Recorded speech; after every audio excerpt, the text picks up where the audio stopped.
finishing off our teaching series, Journey to Jesus. We've gone through 3 weeks and we've talked about 6 different stories.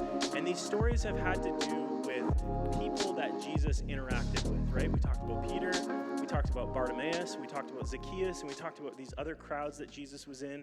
And we've talked about how each of these stories are like a Christ-centered, there are these Christ-centered truths that apply to our lives and to our hearts. And I realize not all of you, the reason we record, I had Adam record back there, is because we put these weeks of teaching every week on YouTube. So if you haven't been here for all 3 weeks of this teaching series up until this point, that's okay. You can go home tonight and you can, or later on, and you can watch the previous weeks of this teaching series. Or maybe there's one that you're like, oh, that one was really good. I really liked that story about Bartimaeus. You can go back to week 1, watch it on YouTube. It's northpark.com/northparkyouth. Oh, I thought I heard somebody actually pulling up the YouTube channel right now. But again, each of these stories that we've been talking about over the last 3 weeks have shown the way that Jesus is just so much different than our expectations and the expectations of the people that Jesus was interacting with.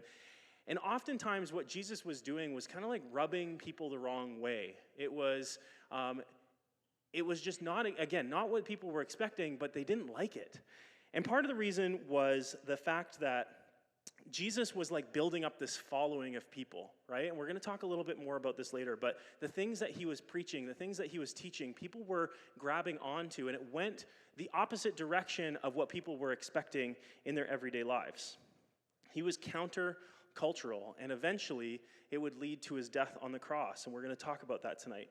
But as we get into the teaching for this week, I want to talk a little bit about Holy Week. Now, I don't know if you're like me. I didn't have a lot of experience with the idea of Holy Week, except for an understanding. I knew what Palm Sunday was, I knew what Good Friday was, and I knew what Easter Sunday was. I don't know about you, if you know about this, but there's this thing called Holy Week. And it started this past Sunday with Palm Sunday, and it goes all the way to Good Friday and then Easter Sunday. And every day is kind of like focusing on a different part of Jesus' journey to the cross. So let me quickly outline these. I'm going to go really fast through them, and then we're going to continue on with our passage for tonight. But the first thing, again, the beginning of Holy Week is Palm Sunday.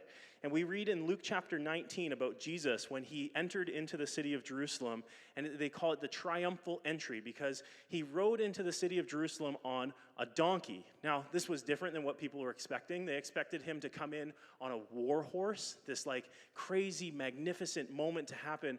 But it happened very differently. It was a humble experience, riding in on a donkey. And people were laying out palm branches and they were laying out cloaks in the road as Jesus entered into the city of Jerusalem. Again, this kind of like beginning of this story of Jesus going towards the cross. Then we have Holy Monday. So this was just this past Monday. Holy Monday is focusing on Mark chapter 11.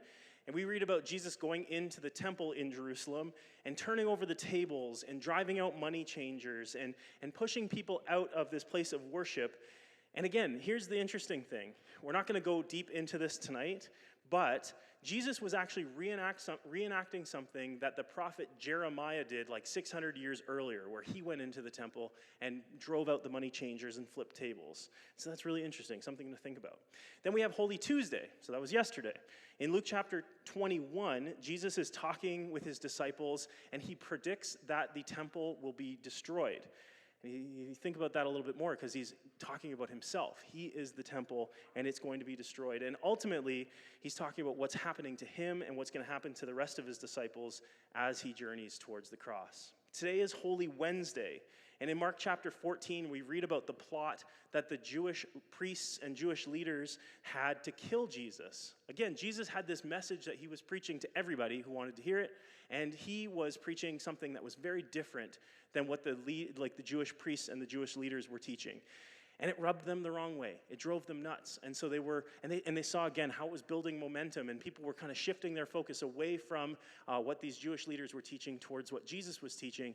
And so they realized we've got to put a stop to this guy. And so they put together a plan to wait until after Passover. Passover was this significant Jewish holiday, and they were going to wait until after that when things would die down a little bit, and then they were going to kill Jesus. And this is also the chapter in Mark chapter 14 where we read about Jesus being anointed in perfume by Mary, who is the sister of Martha and Lazarus. Then tomorrow is Maundy Thursday. Luke chapter 22 talks about the Last Supper. And many of you probably know about this, where Jesus sits down with his disciples, has a meal with them. It's their last meal together before Jesus goes to the cross. And they're talking about all these different things. But ultimately, the concept of mandi, if you've heard of that before, it meant mandate. And what that means is Jesus was giving the disciples this new mandate, and that was to love one another. And finally, we arrive at Good Friday, which really is like the central part of the Christian faith. Like, it all comes down to Good Friday. It's a day that's probably very familiar to many of you. And every Good Friday, again, like I mentioned, we have services on Friday because we gather together to remember Christ's death for us. And that's what our faith is centered on, this moment of Jesus on the cross. The moment where Jesus endures suffering and death, all in the act of forgiveness. So we're going to start reading in Luke chapter 23. I'm going to have it on the screens. It's a pretty long passage. But in Luke chapter 3, starting at verse 33, it says this. When they came to the place called the Skull, they nailed him to the cross. And the criminals who were also crucified, one on his right and one on his left. Jesus said, "Father, forgive them, for they don't know what they're doing." And the soldiers gambled for his clothes by throwing dice. The crowd watched, and the leaders scoffed. "He saved others," they said. "Let him save himself if he really is God's Messiah, the chosen one." The soldiers mocked him too by offering him a drink of sour wine. They called to him, "If you are king of the Jews, save yourself." A sign was fastened above him with these words, "This is the King of the Jews." One of the other criminals hanging beside him scoffed, "So you're the Messiah, are you? Prove it by saving yourself and us too while you're at it." But the other criminal protested, "Don't you fear God even when you have been sentenced to die? We deserve to die for our crimes, but this man hasn't done anything wrong." Then he said, "Jesus, remember me when you come into your kingdom." And Jesus replied, "I assure you, today you will be with me in paradise." By this time it was about noon, and darkness fell across the whole land until 3:00. The light from the sun was gone, and suddenly the curtain in the sanctuary of the temple was torn down the middle. Then Jesus shouted, "Father, I entrust my spirit into your hands." And with those words, he breathed his last. When the Roman officer overseeing the execution saw what happened, he worshiped God and said, "Surely this man was innocent." And when all the crowd that came to see the crucifixion saw what had happened, they went home in deep sorrow. But Jesus' friends, including the women who had followed him there from Galilee, stood at a distance watching. Again, this is the moment where we see Jesus enduring suffering and death in an act of forgiveness. He's closing the gap between the brokenness of humanity and the perfect and forever loving God. Even in those last moments, Jesus is demonstrating his forgiveness for others by forgiving everybody who sentenced him to death and was part of the carrying out the act of his crucifixion. He's forgiving them all. It's a perfect example of love. Another passage you may have heard of is in Romans chapter 5 and at verse 8. And it points to this moment when Paul says, "But God demonstrates his own love for us in this: while we were still sinners, Christ died for us." It was interesting. We had a junior high Sunday morning this past week, and I had some students asking me this question that I know I've had in my life. You've probably had at some point. Maybe you have it now. It's this question of, does God forgive the worst people in the world? Does God forgive murderers? Does God forgive those who have inflicted so much pain and suffering and death on others? And I think from our human perspective, when we're thinking about this question, it's really challenging because if it were up to us, we probably wouldn't forgive those people. Our human nature would take over. It'd be very, very difficult to forgive those people. Our human nature says that they don't deserve forgiveness. But we're not talking about our perspective. And this actually goes back to what we were talking about in week 1, when Jesus is talking to Peter, and Peter challenges Jesus by suggesting that he doesn't have to go the route of suffering as he's entering into his kingdom. And he says in Mark chapter 8, "Then Jesus began to tell them that the Son of Man must suffer many terrible things and be rejected by the elders, the leading priests, and the teachers of religious law. He would be killed, but 3 days later he would rise from the dead." As he talked about this openly with his disciples, Peter took him aside and began to reprimand him for saying such things. Jesus turned around and looked at his disciples and then reprimanded Peter. Jesus had a different perspective, a perspective that was fully cemented in the person of God. Peter, like us, he had a human and a broken perspective. When it comes to forgiveness and the forgiveness that we see on the cross, we're talking about the God of the universe. We're talking about the creator of all things, the only example of perfect love that this world will ever know. And if Jesus can forgive the people who are carrying out the act of his death on the cross, surely he forgives us all. When he says, "Father, forgive them," he forgives all people. Listen to this quote by Brian Zond in his Lenten devotional. It says, and this is a very interesting quote, and listen carefully and try and pick up bits of it if you can. "The cross is where the world violently sinned its sins in the body of the Son of God, and where he absorbed it all, praying, 'Father, forgive them.' The cross is both ugly and beautiful. It's as ugly as human sin, and it's as beautiful as divine love, God's love for us. But in the end, love and beauty win." But the beauty of this story doesn't end in this moment, because again, we have foresight into knowing that Jesus conquers death. Bob Goff, who we've been talking a little bit about over these last couple of weeks, Cody and I have been doing a podcast based on some of his one of his books. We watched a video of his not that long ago. He has this really great quote that I'm going to share with you. And it's a quote that he posts every Good Friday, and it hits me right in the heart every time I read it. And what I want to do is read it to you, and then I just want to let it hang here for a second. I want it to just sit with us for just a second. And so there's going to be a little pause of silence, but just think and reflect on this quote, okay? Here's what it says. "Darkness fell, his friends scattered. Hope seemed lost, but heaven just started counting to 3.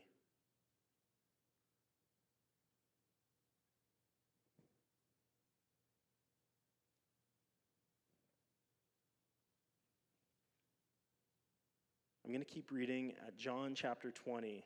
This is where things get exciting, starting at verse 1. "Early on Sunday morning, while it was still dark, Mary Magdalene came to the tomb and found that the stone had been rolled away from the entrance. She ran and found Simon Peter and the other disciple, the one whom Jesus loved, and she said, 'They have taken the Lord's body out of the tomb, but we don't know where they've put him.' Peter and the other disciple started out for the tomb. They were both running, and the other disciple outran Peter and reached the tomb first. He stooped and looked in and saw the linen wrappings lying there, but he didn't go in. Then Simon Peter arrived and went inside, and he also noticed the linen wrappings lying there, while the cloth that had covered Jesus' head was folded up and lying apart from the other wrappings. Then the disciple who had reached the tomb first and also went in, and he saw and believed. For until then they still hadn't understood the scriptures that said that Jesus must rise from the dead. Then they went home.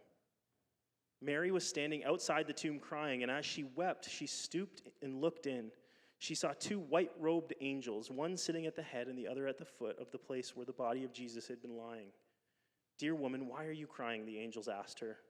'Because they have taken away my Lord,' she replied, 'and I don't know where they've put him.' She turned to leave and saw someone standing there. It was Jesus, but she didn't recognize him. 'Dear woman, why are you crying?' Jesus asked her. 'Who are you looking for?' She thought it was the gardener. 'Sir,' she said, 'if you have taken him away, tell me where you've put him, and I will go and get him.' 'Mary,' Jesus said. She turned to him and cried out, 'Rabboni,' which is Hebrew for teacher.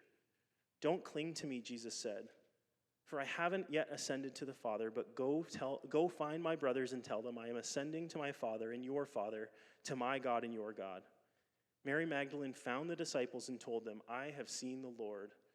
And then she gave him his message." Jesus is alive. He's conquered sin. He's conquered death. And I want to share a very brief note from history about this story that brings a little bit of perspective. Jesus was buried in this garden in a new tomb that was owned by a guy named Joseph of Arimathea. And it was near this place called Golgotha, which is where Jesus was hung on the cross, where Jesus was crucified. And history and archaeology suggest that Golgotha was an abandoned quarry that was used as a garbage dump.